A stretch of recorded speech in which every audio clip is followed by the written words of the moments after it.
just tell us why you're running for governor, what you bring to the table, and then we'll ask questions. Great. Yes, thank you. Well, thank you for your time. I'm excited to be here. I'm excited to go to work for you and all the families and small businesses here in Illinois. I'm not a politician. I've never run for office, but I've been lifelong Illinoisan, born and raised here, raised our 6 kids here, built a lot of businesses here. And I love it. I love Illinois, passionately. And I've been very troubled by how our state's been going for the last at least dozen years. We've gone down a very bad road. Loss of jobs, taxes going through the roof, no value for taxpayers, schools being defunded, rampant corruption and cronyism. And a lot of my friends are leaving the state. A lot of my fellow business owners and executives are moving out. And many of my friends have said, Bruce, come with us. Let's get out of here. You're going to be turning the lights off in Illinois in the next 5 or 10 years. We should get out now and get to a state that's better run and where there's more opportunity. A number of my friends said, hey, let's all move to Dallas and get the businesses growing down there. And it makes me mad. I'm from here. And I told them, no, heck no, I'm not moving. I'm not leaving. And I'm going to fight with everything I've got to try to make Illinois a prosperous state again. I decided to run. I've never done it before, but I know how to fight and I know how to work and I know how to win. And I'm all in to try to shake up the culture in Springfield and bring back Illinois in a very dramatic fashion. I'm going to focus on 4 things. The economy, number 1. Focus on job growth, being pro-business, pro-investment, pro-job creation, number 1 priority. Second priority for me is to reduce the tax burden on our families and our small businesses by making the government much more efficient, effective, and transparent. Third priority for me is education. My wife and I believe that education is the most important thing we do together collectively as a community. And the fact that we're defunding our schools and allowing our schools to deteriorate and also not holding them accountable for great results is, to me, is just, there's no excuse. And I'd like to see the schools invested in, but I'd also like to see vocational training and job training, technical training brought back into our public high schools again, where it deserves to be, so our young people are trained for the jobs in today's economy.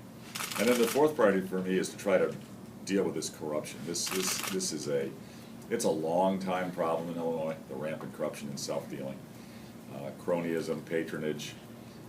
It's horrible. And Pat Quinn is under federal investigation right now for potential illegal use of our taxpayer dollars for an anti-violence program that wasn't.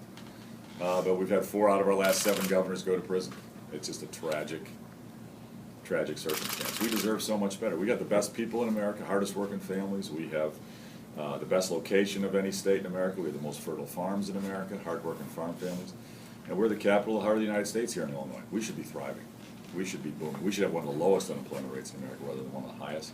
And we should have the best schools in America. We should have more jobs than any other state around. Instead, we've entered into an economic dust cloud. So I'm on a mission to turn it around. I'm very proud of my record. My opponent likes to criticize my success. I've been very successful, and I'm proud of it. I didn't inherit any money. My family's middle class growing up. I worked my way through school. I got my values from my grandparents. My grandparents were dairy farmers. My grandparents were dairy farmers and corn farmers. Lived in a little double-wide trailer.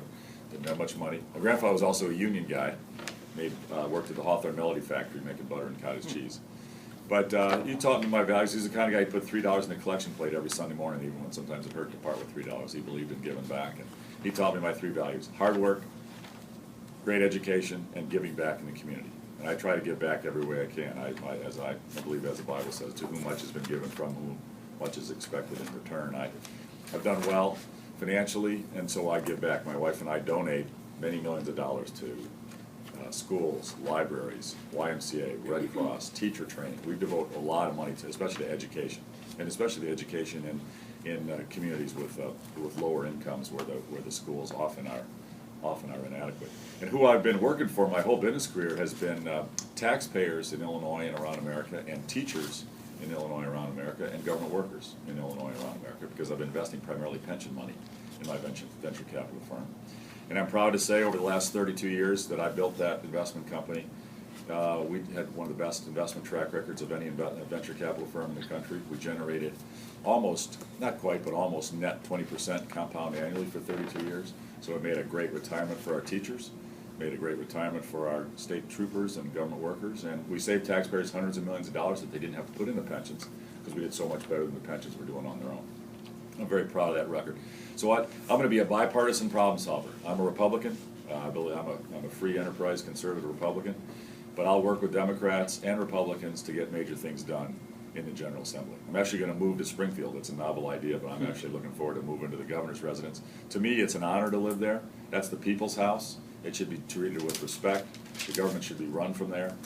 I'm going to have to get a contractor to help me fix the roof and pump out the basement. Our current governor just treated that about as well as he's treated our economy. But we're going to live there, move there, and run the government from there. We're going to really shake up the culture. I'm in the process of getting to know every member of the General Assembly personally. I know all the Republicans now pretty well. I'm getting to know all the Democrats, and I'll work with them to get legislation drafted and passed, because we've got a big restructuring to do. We can't just nibble around the edges. We can't just do veto a couple bills. We need to do a big restructuring. I'm strongly opposed to higher taxes. We already are too heavily taxed. Pat Quinn made a mistake and was actually honest with a newspaper interview last week. He said that after the November 4th election, whether he wins or loses, and we want to make sure he loses, he wants to try to push through in the lame duck session the income tax extension and make that permanent. I'm strongly opposed to that. I want to roll the income tax hike back down to where it was in 2010, back down to 3%, and reduce it back on the corporate income tax as well. But I also want to freeze property taxes. I think the property taxes in Illinois are one of the most punishing, most expensive things. It's hurting farmers and it's hurting homeowners. I've talked to homeowners in Illinois who've had to sell their homes because they can't afford the real estate taxes anymore. That's wrong. We have the second highest real estate taxes in America. Pat Quinn has moved us from number 7 highest to second highest. We've got to reduce that burden. What I'd like to do is broaden the sales tax, modernize our sales tax in Illinois. Our sales tax today is not competitive. We need to modernize it. But we don't need to overhaul our entire tax code. We should look at our entire tax code. We have corporate welfare. We have special deals for large corporations that are politically connected. We also have a lot of corporate loopholes that need to be closed. And we've outlined some of those in the material that we've left with you. Some of the changes are there, but we'll change others. And then we need to change the wasteful spending. There is billions of dollars in Springfield that doesn't need to be spent. That could be devoted to tax reduction and also could be devoted to our schools and our social services that we need. Even Pat Quinn's own people said there's over $500 million in wasted spending in the procurement process in the Central Management Services, which is the department that runs the government. And I know that number is low. Folks inside CMS have indicated there's just an incredible amount of waste there. Pat Quinn doesn't touch it because that's where a lot of the patronage workers are. That's where a lot of the cronyism and corruption goes on. It's very bad. In fact, experts that I've read about have said there's at least $500 million just in a pure corruption tax, just incompetence and waste and cronyism, and that number is low too. There's billions of dollars to be saved by running the government right, and I'm going to win this race and get that done. I want to put together the most talented team of people that's ever turned around a state government. I want folks who are coming into the government as public servants, who are there to do the right thing. I'll bring in experts. I'm actually going to have farmers in charge of the agriculture department and experts in transportation at IDOT and people who really know the outdoors, the natural resources, and the IDNR. I'm a big hunter, and a big fisherman, a big outdoorsman, and we need the natural resources in this state protected and enhanced. And I'm going to bring in good people who are doing it for the right reason. I'm not going to take a salary or a pension. I can afford not to, and I'd rather taxpayers keep that money. And I'm doing this out of love of the state as a way to give back. This race is going to be ugly and nasty and rough. I'm being accused of all kinds of false and baloney things, but that's politics. To me, it's worth the sacrifice. It's hard on my family to listen to all the false attacks. It's very hard, but you know what? To me, it's worth it because I love Illinois and I know we can get the government run right and really change things. Term limits is a big deal to me. I want to get term limits on the politicians. We collected almost 600,000 signatures to get it on the ballot. We only needed 300,000, but we got 600,000 almost. But Madigan's had his lawyer sue, and they blocked us in court, so we didn't get it on the ballot, unfortunately. But as governor, I will push that really hard. I think 8 years is plenty to be in any one office. I want term limits. I want redistricting reform. Today our politicians are picking the districts to protect incumbents. That blocks change, and that blocks new challengers from coming in. I want to get redistricting reform done so our voters are picking the politicians rather than the politicians picking the voters. And then I want to do everything I can to rip out this patronage system that's still rampant. in Springfield. Even Pat Quinn's been caught doing patronage. He said he cleaned it up after Blagojevich. He said, you know, he had an ethics problem, and in the state government he cleaned it up. And now he's been caught in the Department of Transportation. There's patronage hiring doubled under Pat Quinn after Blagojevich left, and that's been now documented in the media. He's just part of the same old culture: corruption, patronage, self-dealing. He got his start doing patronage for Dan Walker, who went to prison. Quinn protected and defended Blagojevich after he was under investigation, said he's an honest guy who always does the right thing. Quinn's just part of that same culture. Quinn, Blagojevich, Madigan, Cullerton, those four, cut from the same cloth. They've been in office together more than 100 years, and they've helped take our state down the drain, and we just got to go in a different direction. So I'm honored we're going to win this governor's race. I'm also committed to helping rebuild the Republican Party from the grassroots up. We need a two-party state. We've become a one-party state. Democracy doesn't work well on a one-party basis. We should have, whether you're a Democrat or Republican, everybody should want a two-party system. We need competition and choice and a real debate of the issues and ideas. One party doesn't get that done. So I'm excited to do this and look forward to going to work for all your readers and everybody in the state. Well, you've suggested a number of things that I don't think people could disagree with, but as governor, how are you going to get them done? Yeah. The thing I ask about is freezing property taxes. How can a governor do that? Property taxes are set locally. Yeah, the legislature can set the rules for the process. So here's the key, and you asked one of the most important questions right off the bat. How does a Republican governor work with a Democratic legislature and get bills passed? Okay, critical issue. I'll say a couple things. First, I'm getting to know every member of the General Assembly personally. Every member, not just the leaders. I've gotten to know the leaders. I know them all. I've spent a lot of time with the leaders. But I'm going to get to know every member, and Democrats and Republicans. I now know all the Republicans, but I'm going to get to know every Democrat. I'm about maybe halfway through getting to know all the Democrats. And whether it's the Black Caucus, Latino Caucus, Downstate Caucus, I'm going to get to know everybody. Because to get legislation done, I'm going to need to be there with them, selling, twisting arms, cajoling, negotiating to get bills passed. And I'll work it on a personal basis. I think the last governor to do that well was probably Jim Thompson, at least what I've been read and what I've told, that he got out on the floor with the General Assembly and really worked bills. I'm going to work that really hard. I've also been studying with a lot of the good governors around America. Mitch Daniels, when he was turned around Indiana, he did a terrific job. He's my role model. In fact, we've got several of his folks helping advise our campaign. I've been over in Indianapolis studying with him. How did he turn the state around? What did he do? He had a Democratic legislature controlled for part of his administration. I've been getting coached from him and Jeb Bush and Chris Christie and other governors who've worked with legislatures from the other party. How do you get things done? They've given me a lot of strategy around that, and we're going to implement it. I'll tell you, I've had a number of members in the General Assembly who are Democrats say to me, they say, Bruce, I obviously don't want this for attribution, but I'll tell you, we need a leader in Springfield, because we haven't had a leader in a long time. And we need somebody who's been willing to take the arrows, because we're not taking the arrows. General Assembly does not take arrows. We need somebody who's going to get out there and lead and set a goal and an agenda and drive the process and take the heat for it. And if you'll take the arrows, we'll take the votes. We're not going to, the Democrats have said, we're not going to get you 100% on most of your stuff. We're not going to go there. But we can get you a long way towards where you want to go if you'll take the heat for it. And then the other point I'll emphasize is the governorship in Illinois is one of the strongest political offices in America. And I've got lawyers and experts helping me know what the actual capabilities are in detail, because I want to use every bit of the office to try to get good things done. You have executive order ability, you have line item veto, a mandatory veto, you control the checkbook and the spending. The governor appoints all the key positions through the government. The governor controls the contract negotiations with the suppliers of services to the government. If you've got an agenda and a vision and you're not afraid to take on some of the special interest groups, you can drive big change, and you've got big negotiating leverage with the General Assembly. And I can't be bought, bribed, or intimidated. I'm financially independent. I'm not taking any money from any of the special interest groups that make their money from the government. And we're going to change the culture, and I'll use the power of the office to do that. So you would get to know all these lawmakers, and they would freeze property taxes how? By changing, some of it can be done with the legislature and me unilaterally. Others, some pieces of it may have to do through the constitutional change. There's going to be 3 or 4 things we'll need to change through the Constitution. But we've got to get a handle on our property taxes. Property taxes are punishing the families in this state. People are being forced to sell their homes. It's the most punishing tax we've got is property taxes.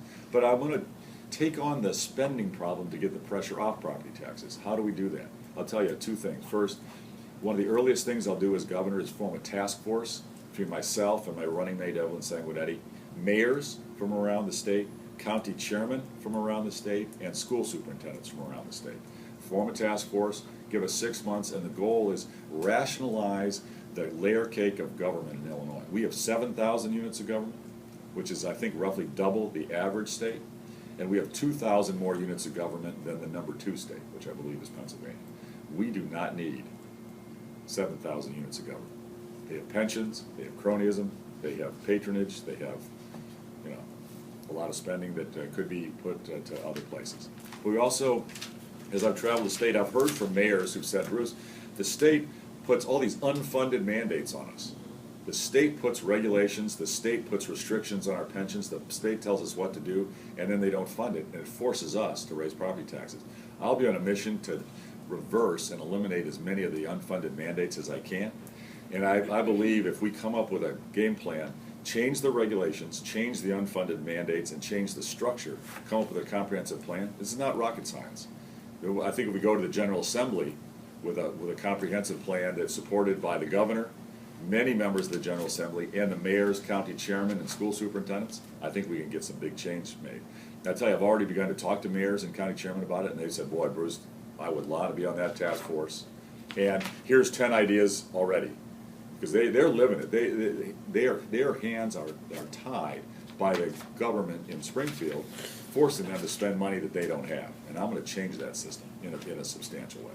That will help a lot with property taxes. What do you say to schools who are already vastly underfunded, and the vast majority of my property tax goes to funding my school? Yep. I mean, and you know, the teachers. I saw some things in here about teachers need to be paid more. I mean, how do you freeze property taxes and increase education spending? Okay, by making the general revenue fund go more to schools. We shouldn't be so heavily dependent on only local property taxes for our schools. Well-run states use a mix of local property taxes and general revenue, and I want to take us in that direction. We are a wealthy state. Now our wealth is being destroyed by bad policies from Pat Quinn and Rod Blagojevich, but we are a wealthy state. We have the money to fund our schools if we put it in the schools. We don't put the money there. We divert it to other uses and other waste. As I said, there's a lot of wasteful spending that we've got to change. We also need to overhaul our tax code. We have revenue if we grow the state. Roll back the income tax hike, freeze property taxes, and broaden the sales tax and modernize our tax code. What I want us to do is look, and we're in the middle of it right now, study what well-run states do with their tax code and take some of the best ideas and apply them here. We've got to become pro-growth. What the critical thing that Pat Quinn doesn't get, and certainly Madigan doesn't get, we can't tax our way out of our problems. We cannot just keep raising taxes. We have got to grow. Key is to grow. If we don't grow, we are just going to be in a death spiral. We'll never fund our schools. We'll never fund our pensions. If we grow, we can fund it. So how long a process are we talking here? I mean, I mean, that's fine. Those are good ideas. But I mean, what do you tell the school superintendent who says, I have to riff 6 or 7 teachers this year because we can't afford them? When's that going to change? That's immediately. See, Pat Quinn cut $500 million out of education funding in a state where we've had multi-billion-dollar deficits. We can put that money back. I'll put education funding first. Other things can be cut, not schools. Schools are too important to our competitiveness and our kids' future. Not cutting the schools. Other things can be cut, not schools. Other things like what? Because we rely a lot on social services in this area too, Medicaid, food stamps, those sorts of things. Yeah, and if they're run well, they will provide high-quality services. For example, Medicaid is very corrupt and badly run in Illinois. We have a Medicaid system, and I believe we should have a good Medicaid system. I believe we should have social services, but we have corruption, we have incompetence, and we have even Pat Quinn's, he committed in legislation to bring in a private firm to investigate enrollment abuses in our Medicaid system. He stopped the private investigation because they were finding 40% of the enrollees weren't entitled. 40% were not entitled to get the benefits they were getting. Big problem. I've asked somebody to go into the Medicaid department and take a look at how bad it is, they've come back and said, Bruce, we've done, and these are folks who've consulted on Medicaid and done turnarounds in a number of states. They said they've never seen a worse run, more incompetent Medicaid department. And I've had nurses come up to me, actually not too far from here, at Lincoln Day dinners after I give a talk, come up to me and say, Bruce, we don't want to be seen talking to you because we'll get fired if they see us talking to you. What you're talking about in Medicaid, it's worse than you think. And we're not allowed to talk about it, we're not allowed to write about it. It's bad. It's not a well-run system, and it's not run for the benefit of the taxpayers or the families who really are entitled to get the benefits. We're gonna change it. And I guess what I'm getting at is, convince us that you're not living in a pipe dream where you can roll back these taxes without making pretty deep cuts to critical social services and education. And you're talking about pumping more money into education. How do those numbers add up? Well, so here, this is a 4-year plan. We're gonna roll the income tax back over 4 years. We've got to restructure the government. It's going to take a couple years. Not everything's going to get fixed day one. It's not going to happen. We've got to do major restructuring. And this is my frustration with these politicians. They aren't taking the tough decisions. We need to make decisions for the long run growth of the state and health. The politicians are living budget to budget and making short-term decisions. We've got to make long-term decisions. We'll get through any one budget. We'll get through it. The tragedy is, I don't know when. I've been looking back and going through the numbers. I don't know when's the last time we truly had a balanced budget in this state. I don't think that we've had as far as back as I can find. Even in the 90s, when supposedly we were running a surplus, in the 90s what we were doing is kicking the pension can down the road. We put in a ramp on the pensions. We weren't paying into the pensions. That's not really a balanced budget. That's a kick the can down the road accommodation. We got to get things balanced. It's going to take us a couple years. I admit that. Believe me, I'm not living in fantasy land. But we can get through any short-term issue. What I don't think voters should do, and I hope you won't do, get so caught up in, gosh, we just need a lot of money this year to get through it. If we have that mindset and we don't take the restructuring approach, we'll never get there. We'll just keep making short-term decisions, and we'll chase our tail down with higher taxes, no reform, and we'll end up in a very bad place. That's where our politicians are taking us. Pat Quinn's out there saying, hey, you know what, we just need more money. The answer is, let's extend the income tax hike. And then he's also said, in 2016, he wants to get a graduated income tax on the ballot. More taxes. A graduated income tax is just a green light to put in more income tax. Disaster for the economy. We've got to restructure, and we can get that done. For a year or two, we're going to have to, take some short-term structural band-aids to get the budget to balance, but we can grow our way out of our challenges in the long run, and we'll get to a truly restructured government that's healthy and truly in a fiscal balance within a couple of years. I understand you've explained that we have to roll income tax back over 4 years, but the reality is at the start of the new year, the present income tax hike expires. Yeah. And that creates a hole that some say up to $3 billion. Where are you going to get that money from? What are you going to cut? Okay, a couple things. Yes, I do want it to roll back to 3.75, yes. We are going to modernize the sales tax. We're going to have to we can all debate which, today Illinois is a not competitive sales tax. We tax very highly products. We don't tax services at all. Well-run states tax some services. That's what well-run states do. We've got to modernize our sales tax. That's a big revenue source, and it's a source that doesn't have to damage our competitiveness and our growth if we have a sales tax on some services. That's a big restructuring. What are you talking, barber shops, hair salons? Well, so we can all debate. laundries? I don't want to, pick exactly what services, because not every service should be taxed. For example, I don't think healthcare services should be taxed. But we can look at, and we've outlined some initial thoughts in our blueprint there. It's going to be a big negotiation with me and the General Assembly on which things get taxed. And I don't want to put undue pressure on hardworking families. For lower income families, I want to make sure that the things that they depend on the most don't get the sales tax put on. But there are a lot of business services. I'll give you an example. Business advertising in Illinois is not taxed where a lot of states tax it. I'll give you an example. Somebody could lease a plane or lease a boat in Illinois and not pay a tax. Lease a fancy car, not pay a tax. Other states do that. Why? Why? That doesn't hurt our competitiveness. We should just look at what other well-run states do. There's an opportunity to raise revenue there.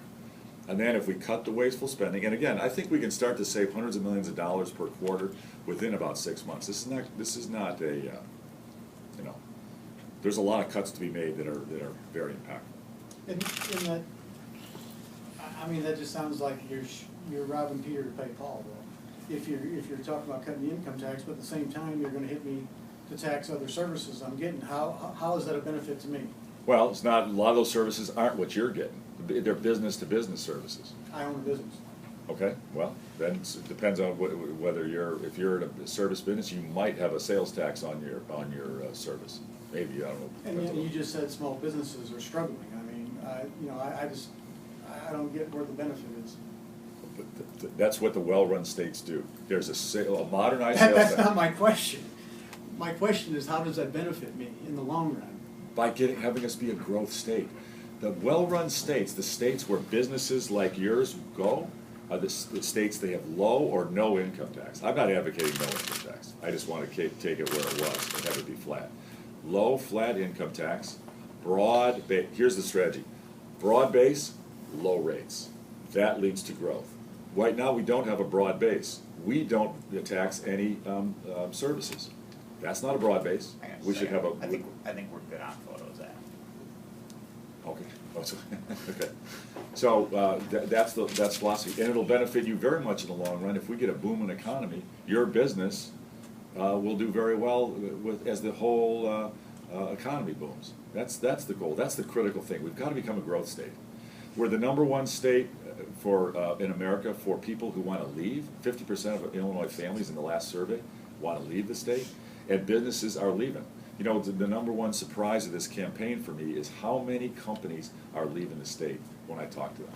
So many. I've met with hundreds, maybe thousands at this point. I have to go with small business owners. Huge fraction of them have said, "Bruce, I love your message. I'd like to be with you, but you know what? I'm not sure I can vote for you because we're leaving. We're moving to Indiana, moving to Tennessee, moving to Texas." Boy, have I heard a lot of that. And I've heard a whole lot of other folks say, "Bruce, boy, you're our last hope. We're all in with you. We'll help you. We'll donate. We'll vote for you. We'll help you every way we can. But if you don't win, we're leaving." You know, I like performing under pressure, but I mean, you know, this is a lot of pressure. We've got to go in a different direction. We've got to overhaul the tax code. And growth, policies that encourage growth is the key. Right now, we have high rates on certain things, no rates on other things. That's not pro-growth. If I kind of read through the book that I really will keep on, I can get back to you. Would advertising be among the things you'd consider taxing? Yeah, that would be one to consider.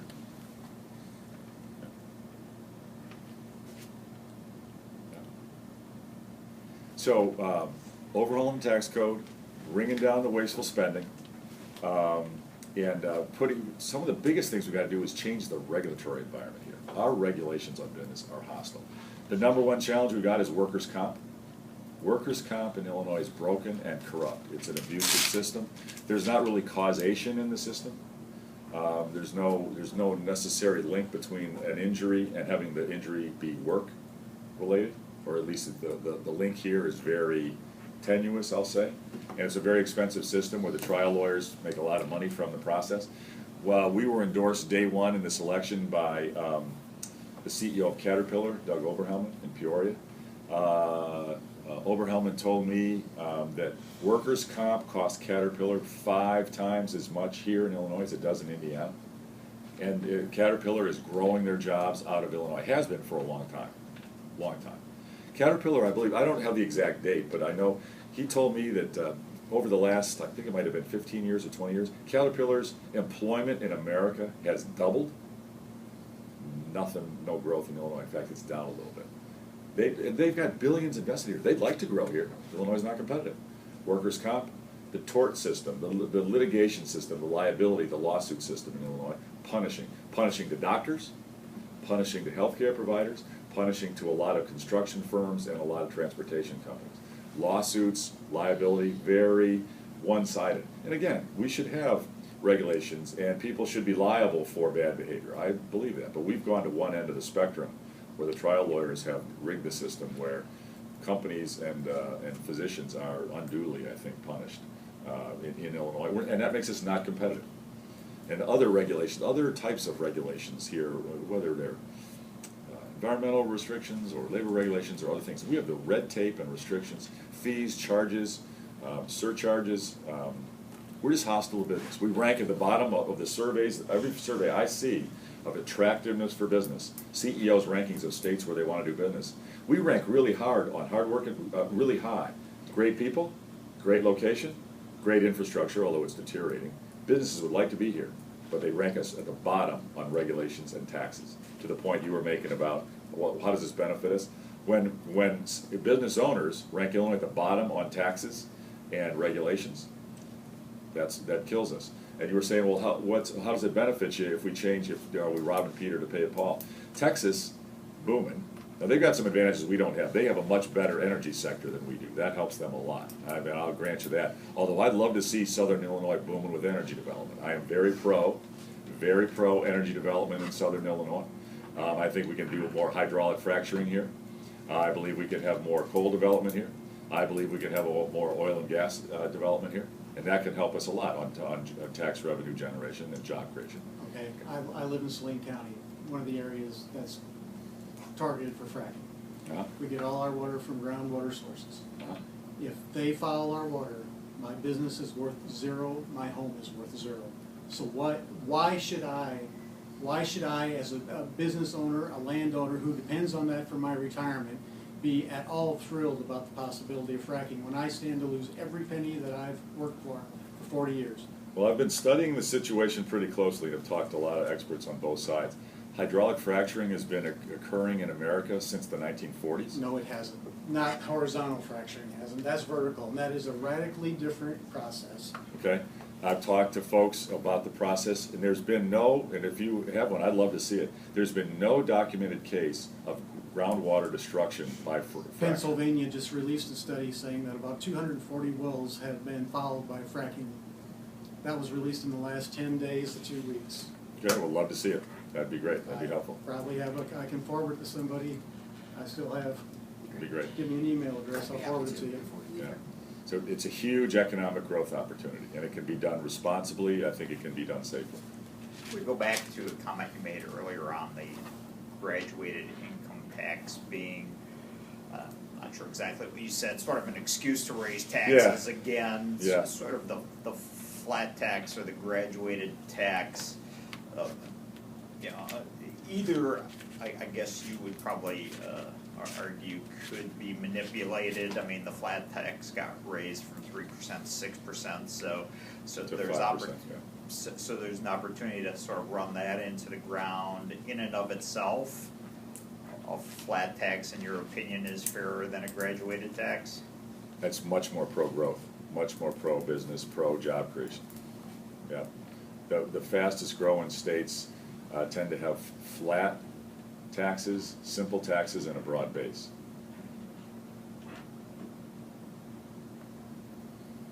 And if we have higher taxes on job creators, on business owners, it's again, anti-growth. You made mention of our declining infrastructure. Some of the funding that's made improvements possible over the last few years, the Illinois Jobs Now, funding for that dries up within the year. Yeah. What are you going to do about another capital improvement bill? I'll say a couple things. Infrastructure is critically important to being a growing economy. Our roads, our bridges, our locks, dams, canals are deteriorating in Illinois. And again, this is mismanagement. We have diverted money from the road fund that we shouldn't be diverted. We should keep the money going to the road fund where it is supposed to go. We can use bonding on a more regular basis because a lot of the road construction projects have a 20-year payback or longer, and we can use bonding to help pay for that. That's appropriate use of borrowing. That's a good use. That's what bonding actually should go for. And I also believe that we can do public-private partnerships for certain projects. Other states have done that well. So we can create even more financing options for some of our big new initiatives or restructuring. Again, my reservation with public-private partnerships is just that politicians tend to get out negotiated by business people. They aren't as adept and they don't have anything on the line. It's not their own money that politicians are playing with. I've been a negotiator my whole life, and we're going to make sure that if we do a public-private partnership for a new project, it's not going to be a case where the business folks do well if the project works, and the taxpayers are left with the whole bill if the project doesn't work. We're not going to have that kind of a structure. Other states, some states haven't done it very well. Other states have done it quite well. I think we can do some amount of that. Is the example of the Indiana toll road a good example of a public-private partnership?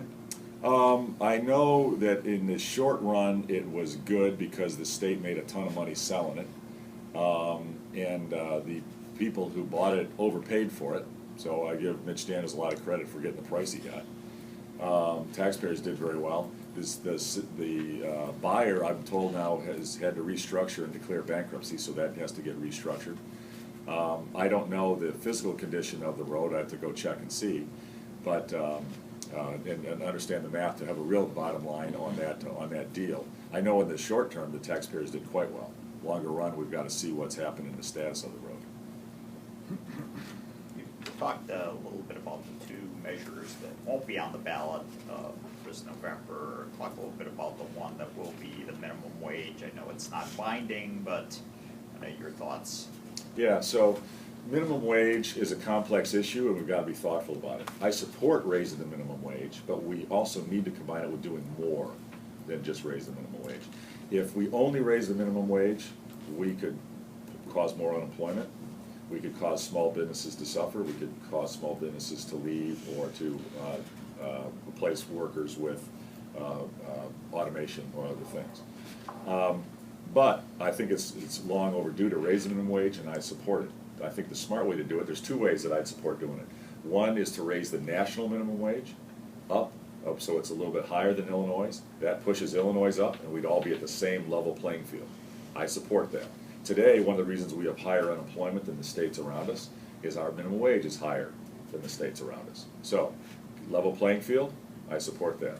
Another alternative is to raise Illinois' minimum wage, and I support it if it's done in conjunction with pro-small business reforms to help small business owners. Workers' comp reform, tort reform, tax reduction on small business owners. If we do those changes, I support raising the minimum wage as part of that.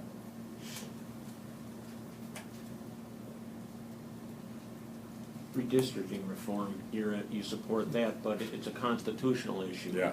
I don't understand how a governor can make this happen. Oh boy, because we can get it, it's governor, I wanted to get it on, I could have got that on the ballot this time.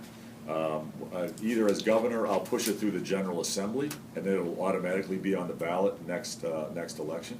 Or I'll as governor, I will drive a bipartisan collection of signatures.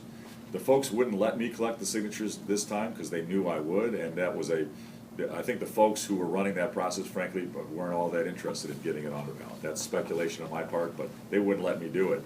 And I know we got double what we needed for the term limits. We could have got the signatures. They failed to get their signatures collected. It was not well run. We could run it right. We could get it on the ballot. If we get it on the ballot, it'll pass. The voters want and support redistricting reform. I think it's a very important good government change.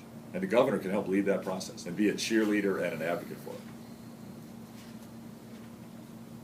I read an article, and I can't tell you in what publication, but it was the whole focus of it was on how you're sort of an unknown quantity and that people don't know a lot about you personally, even including like your religious background and what you believe. Do you feel like you've been open with those things, or are they important? And maybe I'm wrong. Maybe you have discussed those things. Yeah, I've discussed all of us. I mean, I've tried to be very open. People should know who they're voting for as governor. I've tried to be very open. So if you've got questions, let me know. I've been answering things everywhere I go. I've done a lot of editorial boards and a lot of TV and press conferences. So if you have some things you'd like me to talk about, I'd love to. That I haven't hit yet. So I grew up in Lake County, a town called Deerfield. My dad was an electrical engineer, worked at Motorola. My mom was a nurse, mostly at Northwestern University. I'm half Swedish and half German. My mom's family were German dairy farmers, and my aunt and uncle were ranchers. I still raise some cattle, but that's not my primary business. My dad's family, they were corn farmers. They actually came to Illinois from Germany in the 1840s. My parents met at the University of Michigan. That was interesting. Religion, you asked about religion. My dad's family's Catholic, German Catholic. My mom's family is Lutheran, Swedish Lutheran, and they had a discussion about that when they got married, and I was all of my brothers and my sister and I were married, or raised Episcopalian. That's kind of nice. Is that what That's probably right down the middle.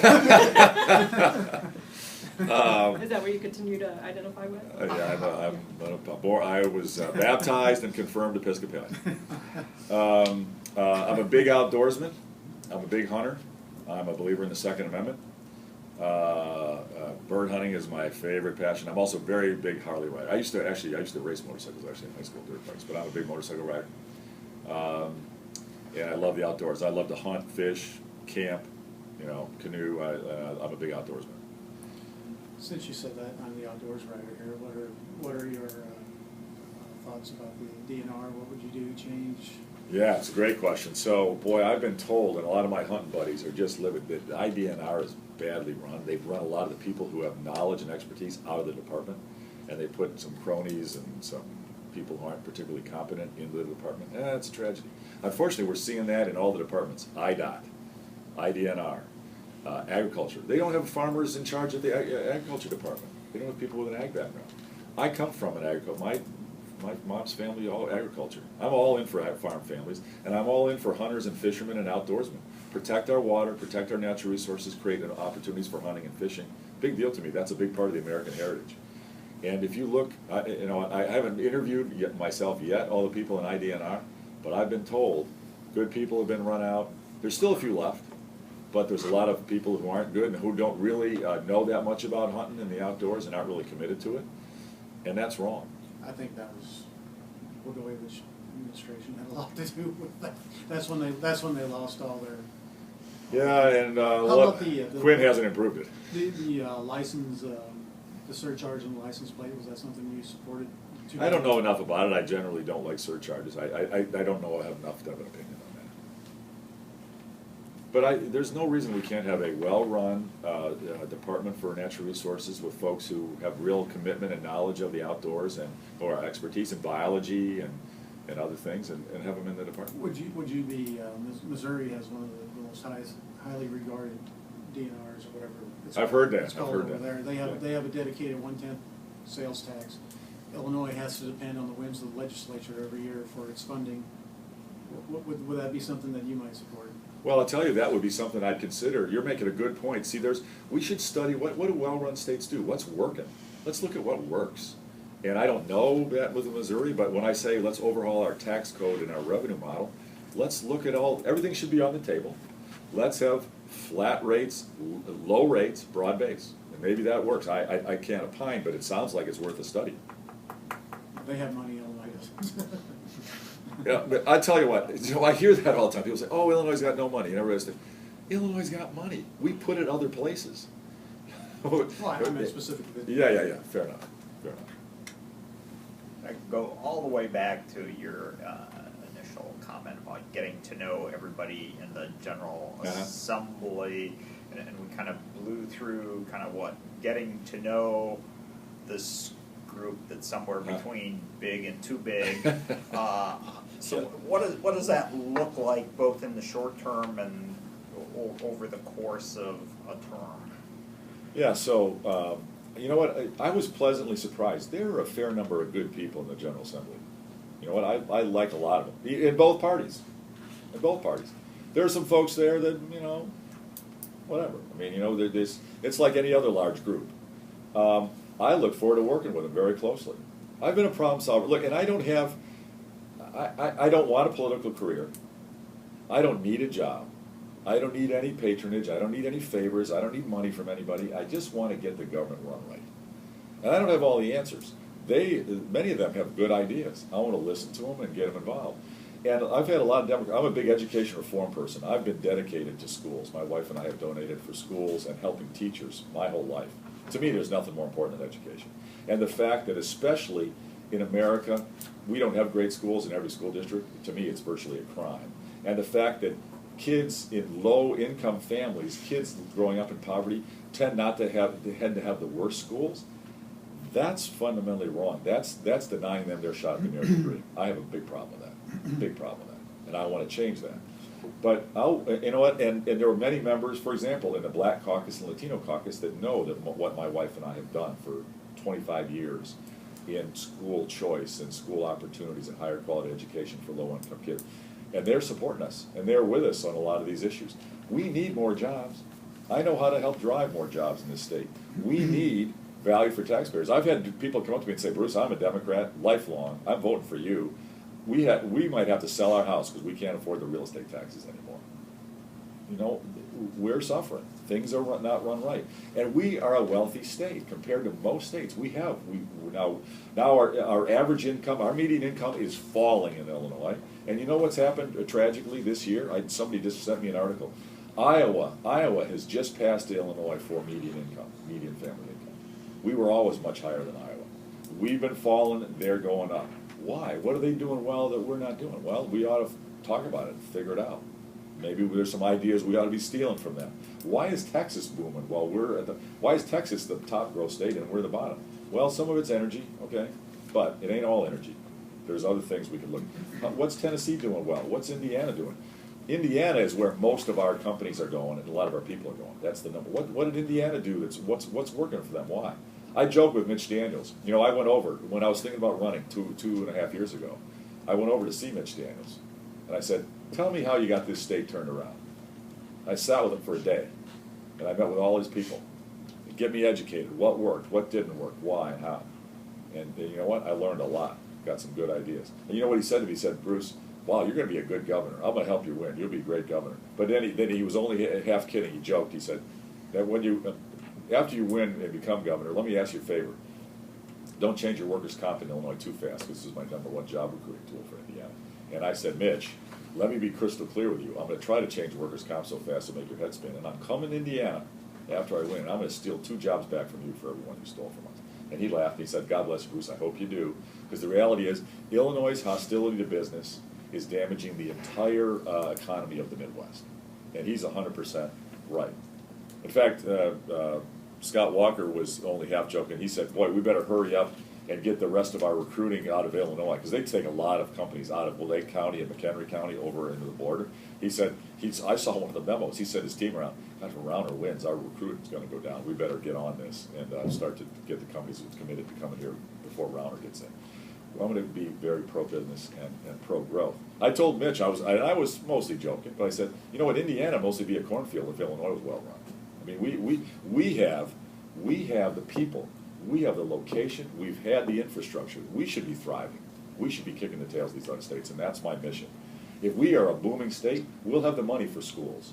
We'll have the money for pensions. We'll have the money for health care. If we're not booming, we'll never get there. We'll stay at the bottom, and we'll chase our tail down. Higher taxes, the tax base will keep eroding like it's been eroding, and we'll just stay in a decline, and we'll get just worse for the families, and that's not going to let that happen. You talked about Mitch Daniels at length, and just in the last minute or two mentioned Scott Walker in Wisconsin. And anything you can learn about, maybe not some of the things Walker has done, but maybe his approach in working with Democrats, or not so much? Well, his style and mine are very different, and he had a different circumstance. He had a Republican legislature, and he also modified collective bargaining. See, I'm not against collective bargaining. I'm good with collective bargaining. I have no issue with collective bargaining. He took away a lot of the issues of collective bargaining. I don't agree with that. I don't support that.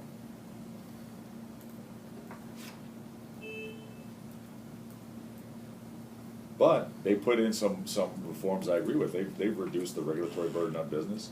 They've got tax rate reduction. It's good stuff. We talk a lot about the states to the north of us. In this part of the state, we see competition from More from Missouri and Kentucky. Kentucky and Tennessee. And those areas. Yeah. Comparisons, I would assume, need to be made on what those states are doing as well. Absolutely. So our region, more importantly. No, exactly. So you're right. Our team has a model. Everything that we think about, we're going to compare to at a base of at least 8 states. In some cases, we're going to compare to about 12 or 15 states. All 5 states around us. I also want to compare to Michigan, Ohio, and Tennessee. And then we can add in certain other states. What's Texas doing or Florida? They're different. One's got incredible tourism. Texas has incredible energy. A little bit different. But we should understand what they're doing and why and what's working. But the states around us, all 5, plus Michigan, Ohio, and Tennessee, we should really know what they're doing and what's working for them and what's not working for them. Because they have some of the same dynamic going on in their states that we have here. Would you give any thought to, or have you given any thought to whether you would have a governor's office in Deep South Illinois? A Like governor's satellite- office? Like a branch of the governor's office. That's an interesting idea. I'd love to do it. I mean, I know the original governor's residence is in Southern Illinois. And I think that's neat. I'd love to, come stay here some. To me, it's more about driving results. I'm going to be here a lot. I've been in the southern third of the state a lot on the campaign trail.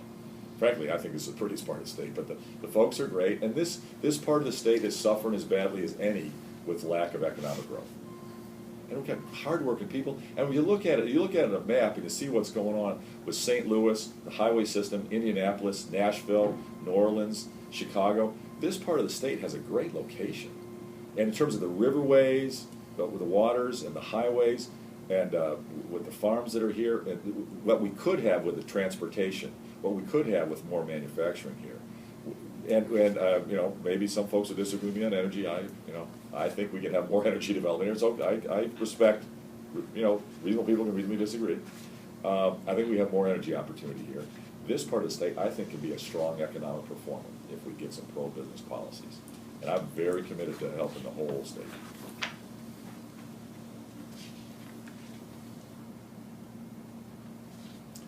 Anything you wish we'd asked you? Let's see, any other personal stuff?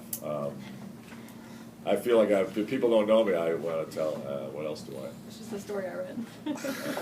Okay, I wish I had a nickel for every, thing was written about me that's baloney. Boy, I'd be wealthy. Politics is a weird. I've never done this before.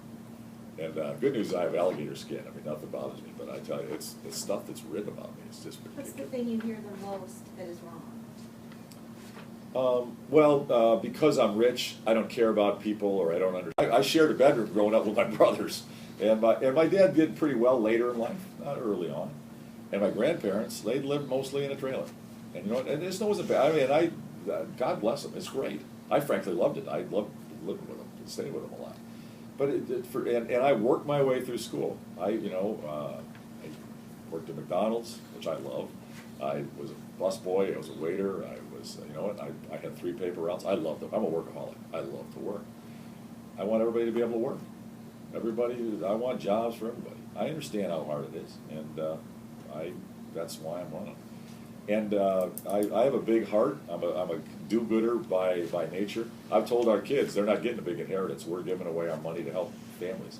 We built the Red Cross out on the Eisenhower. We built the YMCA in Little Village in the west side of Chicago for low-income families. We've built as many charter schools in Illinois, I think, as anybody. I believe we should have competition and choice, and no child should be stuck in a failing school. Period. That's it. And I try to give back. So when Quinn says, well, he's a billionaire.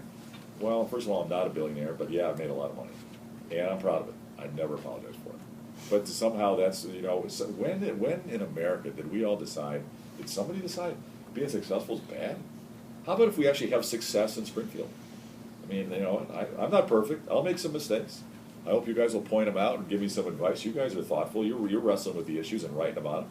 I love your advice and the ideas and criticism, and maybe you'll help me get educated on some of the energy development issues. That'd be awesome. I don't know everything, but I know how to solve problems, and I know how to pick talented people. And that's what we need. We need in Springfield talented people. I've been very blessed. I've been very excited. I've had a whole lot of people around the state meet me and go, "Wow, Bruce, if you win, I'd love to come and be part of the team. And I don't need a salary or a pension. I'd like to do it to give back." Just like you, because I love Illinois, and I've been successful as a doctor, or as a farmer, or as a business person, and I'm at a stage in life where I'd like to give back like you are. I'd love to go work for the people of Illinois for 2, 3, 4, 5 years. We need that. We need folks who are doing it for the right reasons, rather than as a way to make money from their political power. We got too much of that going on. So, Anyway, sorry I'm rambling, but. No, you're fine. Thank you for your time, I appreciate it. And obviously, if you got further questions, reach out, I'll try to answer them. One of the things I hear all the time from media is like, you're inaccessible. I don't know. I mean, I've done a lot of these, and I've done a lot of interviews and a lot of press conferences. But if you have a question, we'll try to answer it right away. And there's no, I may have to tell you, I don't know, but I'll tell you, I'll try to answer every question. Well, we'll do that. That'd be good. I have one more quick question about education. A lot of what I see, the problems with the schools isn't directly related to funding. It's just poor schools, and I mean, because you see Yes. some of the schools that spend more money per student are some Yes. of the worst schools in Illinois. You're 100% right. What is your idea for making the product of the schools better? Great, I love it. Great question. Boy, for a business guy, like, for a businessman hunter, you're on the right issue. You know, that's the most important thing. Our school failure is not mostly about money. You are 100% correct.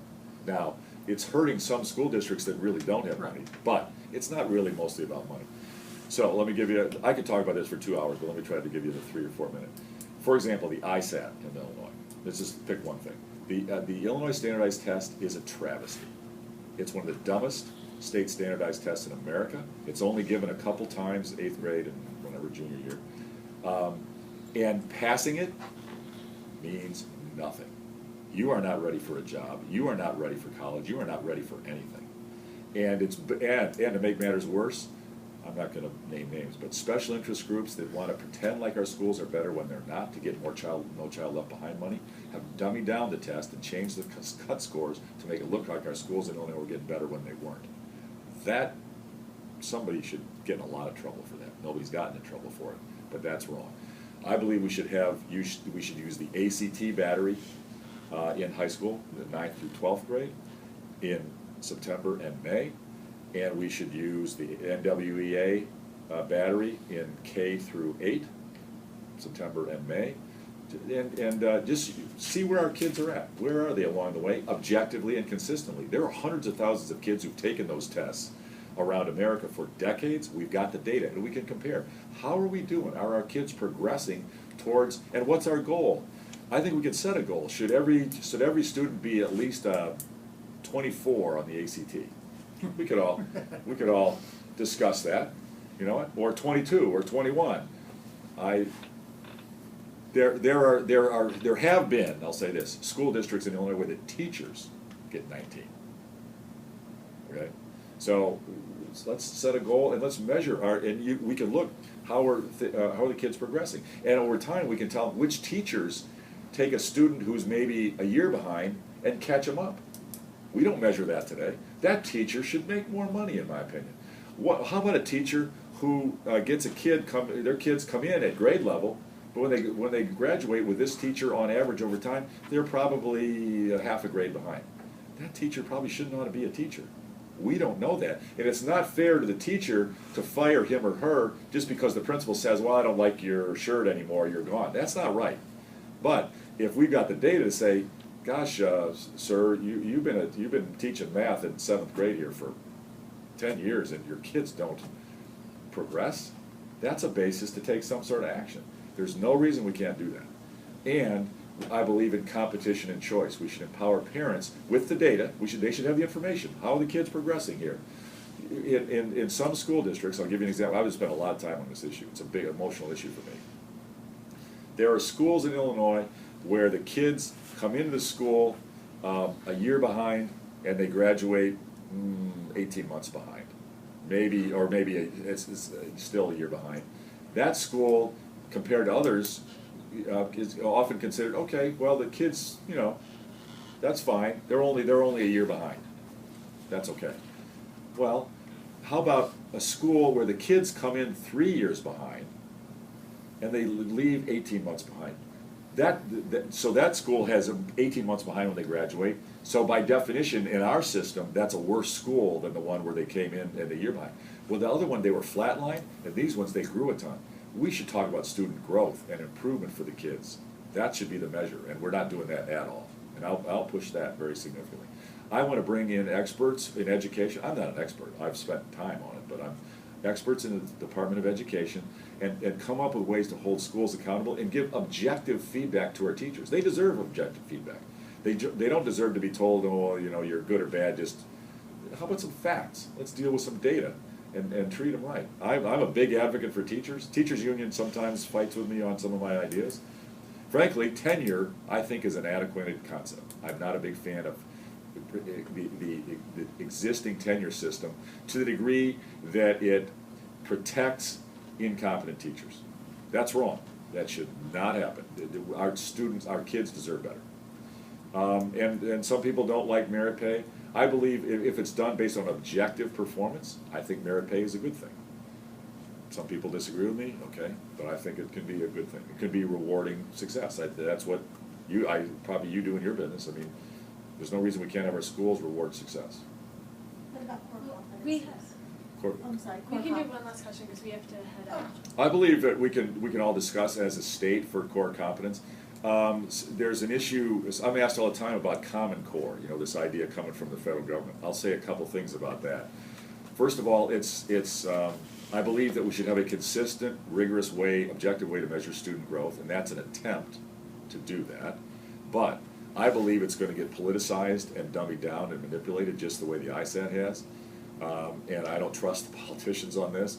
And very importantly, I do not want the federal government controlling our curriculum and telling us what should our reading list be and what should our, so to the degree that the Common Core pushes that in, I don't like that. So there's a 2 cents. Thank you so much. Thank you for your time. Thanks.